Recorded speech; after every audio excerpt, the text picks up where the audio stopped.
ಬಹುತೇಕ ಕನ್ನಡಿಗರು, ಅದರಲ್ಲೂ ಕೂಡ ಮಂಡ್ಯ ಮಳವಳ್ಳಿ ಈ ಥರ ಅಲ್ಲ, ರಾಜ್ಯದ ಮೂಲೆ ಮೂಲೆಗಳಿಂದನೂ ಕೂಡ ಬಂದಿದ್ದರು. ನಾನು ಇವತ್ತು ಸಾಕಷ್ಟು ಜನರ ನಿಮ್ಮ ಅಭಿಮಾನಿಗಳನ್ನ ಮಾತಾಡಿಸ್ದೆ.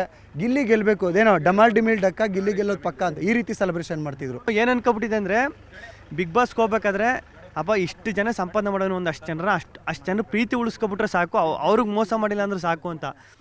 ಅಣ್ಣ ನಿಜವಾಗ್ಲೂ ನಾನು ನಂಬ್ತಿರೋ ಬಿಡ್ತಿರೋ, ನಾನು ಈಗ ಅಲ್ಲಿ ಒಳಗಡೆ ಇರ್ಬೇಕಾದ್ರೆ ವೀಡಿಯೋ ತೋರಿಸ್ತಾಯಿದ್ರು, ಹಿಂಗೆ ಇಲ್ಲ ಹೊರಗಡೆ ನೋಡ ಅಷ್ಟು ಜನ ಕಟ್ಔಟ್ ಹಾಕೋರು, ಅಷ್ಟು ಜನ ಇದು ಮಾಡೋರು ಅಂತಾಗ ನನಗೆ ನಂಬಿಕೆ ಐತಿಯಲ್ಲ. ನಾನು ಗಿಂಟಿ ನೋಡ್ಕೊತಾವ್ನಿ, ಅಯ್ಯೋ ನಿಜನ ಸುಳ್ಳು ಕನ್ಸ್ಕಿನ್ಸ್ ಏನಾದ್ರು ಕಾಣ್ತಾ ಇದ್ದಾನಂತ. ಸತ್ಯವಾಗ್ಲೂ ನನಗೆ ಅದು ಹೇಳೋಕ್ಕೆ ಆಗೋದಿಲ್ಲ. ಹಾಳಾದ್ದು ಒಳ ಬರೋಲ್ಲ ನನಗೆ, ಹತ್ಬಿಡುವ ಅಂದರೆ ಹೇಳೋಕ್ಕಾಗಲ್ಲ. ಅಭಿಮಾನಿಗಳ ಪ್ರೀತಿ ಸಿಗೋದು ಅಷ್ಟು ಸುಲಭ ಅಲ್ಲ. ಅಣ್ಣವ್ರು ಹೇಳಿದರು ಅಭಿಮಾನಿಗಳು ದೇವರು ಅಂತ. ಸೊ ಇವತ್ತು ಆ ದೇವರುಗಳ ಆಶೀರ್ವಾದ ಸಿಕ್ಕಿದೆಯಾ? ಅಣ್ಣ ದೇವ್ರ ಆಶೀರ್ವಾದ ಎಕ್ಸ್ಟ್ರಾ ಸಿಕ್ಬಿಟ್ಟೈತೆ ನನಗೆ, ಅದೊಂದು ನನ್ನ ಪುಣ್ಯ.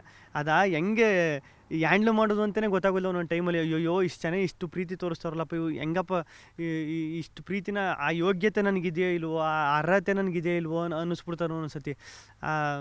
ಅದು ಹೇಳೋಕ್ಕೆ ಆಗಲ್ಲ ಬಿಡಿ. ಹೇಗಿತ್ತು ಜರ್ನಿ, ಬಿಗ್ ಬಾಸ್ 12ರ ಒಂದು ಜರ್ನಿ? ಅದೇ ಅಣ್ಣ ಹೇಳಿದ್ನಲ್ಲ, ನಾನು ಸತ್ಯವಾಲು ಅನ್ಕೊಂಡಿದ್ದು ಒಂದು 7-8 ವಾರಕ್ಕೆಲ್ಲ ಬಂದುಬಿಡ್ತೀನಿ, ನನ್ನ ಕೈಲಿ ಆಗೋದಿಲ್ಲ ಬಿಗ್ ಬಾಸಲ್ಲಿ ಇರೋಕ್ಕೆ. ನಾನು ಒಳಗಡೆ ಕೂಡಾಕೋರು ನನಗೆ ಆಗೋದಿಲ್ಲ. ಒಂದು ಏನಾರು ಜಗಳ ಆಡ್ಕೊಂಡು ಇಲ್ಲ ಏನಾರು ನನ್ನ ಕೈಲಿ ಆಗೋದಿಲ್ಲ ಅಂತಂದ್ರೆ ಡಿಪ್ರೆಷನ್ಗೆ ಹೋಗ್ಬಿಟ್ಟು ಆಚೆ ಬಂದುಬಿಡ್ತೀನಿ ಅಂತಲೇ ಹೋಗಿದ್ದು. ಒಂದು ವಾರ 2ನೇ ವಾರಕ್ಕೆ ಎಲ್ಲ ಸೆಟ್ ಆಗ್ಬಿಡ್ತು. ಒಂದಷ್ಟು ಜನ ಕಂಟೆಸ್ಟೆಂಟು ನನಗೆ ಹೆಂಗೆ ಬೇಕು ಹಂಗೆ. ಫಸ್ಟು ಒಂದು ದಿನ ಇದ್ದಾಗ ಹೆಂಗಿದ್ದೆ ಅಂದರೆ, ಫಸ್ಟು ಕಾಲಿಟ್ಟು ನೆಕ್ಸ್ಟೇ ಈ ಕ್ಯಾಮ್ರಾಗಳೆಲ್ಲ ಒಂಥರ ಗನ್ ಹಿಡ್ಕೊಂಡು ನಿಂತ್ಕೊತಾರೆ ಗೊತ್ತಾ, ಸುತ್ತ ಇಂಗ್ಲೀಷ್ ಸಿನಿಮಾದಲ್ಲಿ ಹಂಗೆ ಗನ್ ಹಿಡ್ಕೊಂಡು ನಿಂತ್ಕೊಂಡು ಕ್ಯಾಮ್ರಾ ಎಲ್ಲ ಹಿಂಗೆ ಕಾಣುವ. ನನಗೆ ಹಿಂಗೆ ಕೂತ್ಕೋಬೇಕು, ಕ್ಯಾಮ್ರಾವೇ ಹಿಂಗೆ ಮಾತಾಡಬೇಕು ಹಿಂಗೆ ಅಂತ. ಒಂದು 2 ದಿನ ಆದಮೇಲೆ ಅಯ್ಯೋ ಏನು ಮಾಡ್ರೋ ಅಷ್ಟೇ ಬಿಡತ್ತಾಗೆ ಅಂದ್ಬಿಟ್ಟು ನಾನಾಗ್ಬಿಟ್ಟೆ.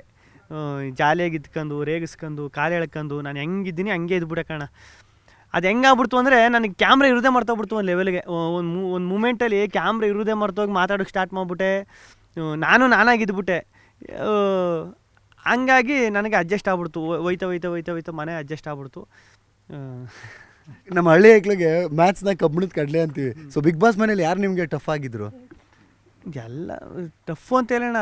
ಆಲ್ಮೋಸ್ಟು ಈಗ ಫೈನಲ್ಗೆ ಬತ್ತಾ ಈಗ ಫೈನಲ್ ಉಳ್ಕತ್ತ ಇದು ಎಕ್ಸ್ಪೆಕ್ಟೆಡ್ ಅನ್ಎಕ್ಸ್ಪೆಕ್ಟೆಡ್ ಅಂತ ಶೋ ಮಾಡೋರಲ್ಲ, ಇಲ್ಲೋಣ ಎಕ್ಸ್ಪೆಕ್ಟೆಡ್ ಅನ್ಎಕ್ಸ್ಪೆಕ್ಟೆಡ್ ಅಂತ ಶೋ ಮಾಡ್ತಿದ್ರಲ್ಲ, ಅದು ಶೋ ಪ್ಯಾಟರ್ನ್ ಇದ್ದಂಗೆ ಅಲ್ವ ಎಕ್ಸ್ಪೆಕ್ಟೆಡ್ ಅನ್ಎಕ್ಸ್ಪೆಕ್ಟೆಡ್ ಅಂತ. ಯಾರ್ಯಾರೋ ಹೋಗ್ಬಿಟ್ರು ಮಧ್ಯದಲ್ಲಿ, ನನಗೆ ಆವಾಗ ತಲೆ ಕೆಟ್ಟೋಗ್ಬಿಡೋದು. ಇವ್ರು ಹೋಯ್ತವ್ರೆ ಇವ್ರು ಚೆನ್ನಾಗಿ ಆಡ್ತವ್ರೆ, ಹೆಂಗೆ ಆಡಬೇಕು ಏನು ಅಂತಲೇ.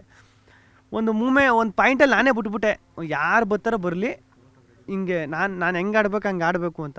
ಅದು ಹೋಯ್ತಾ ನಿರ್ಭೀತ, ನಿಷ್ಪಕ್ಷಪಾತ, ವಿಶ್ವಾಸಾರ್ಹ ಸುದ್ದಿಗಳಿಗೆ ಮತ್ತೊಂದು ಹೆಸರಾಗಿರುವ ನ್ಯೂಸ್ 18 ಕನ್ನಡ ಈಗ ಆಪ್ನಲ್ಲೂ ಲಭ್ಯವಿದೆ.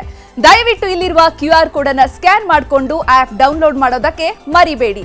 ನಿಮ್ಮ ಬೆಂಬಲ ಹೀಗೆ ಸದಾ ನಮ್ಮೊಂದಿಗಿರಲಿ. ಧನ್ಯವಾದ.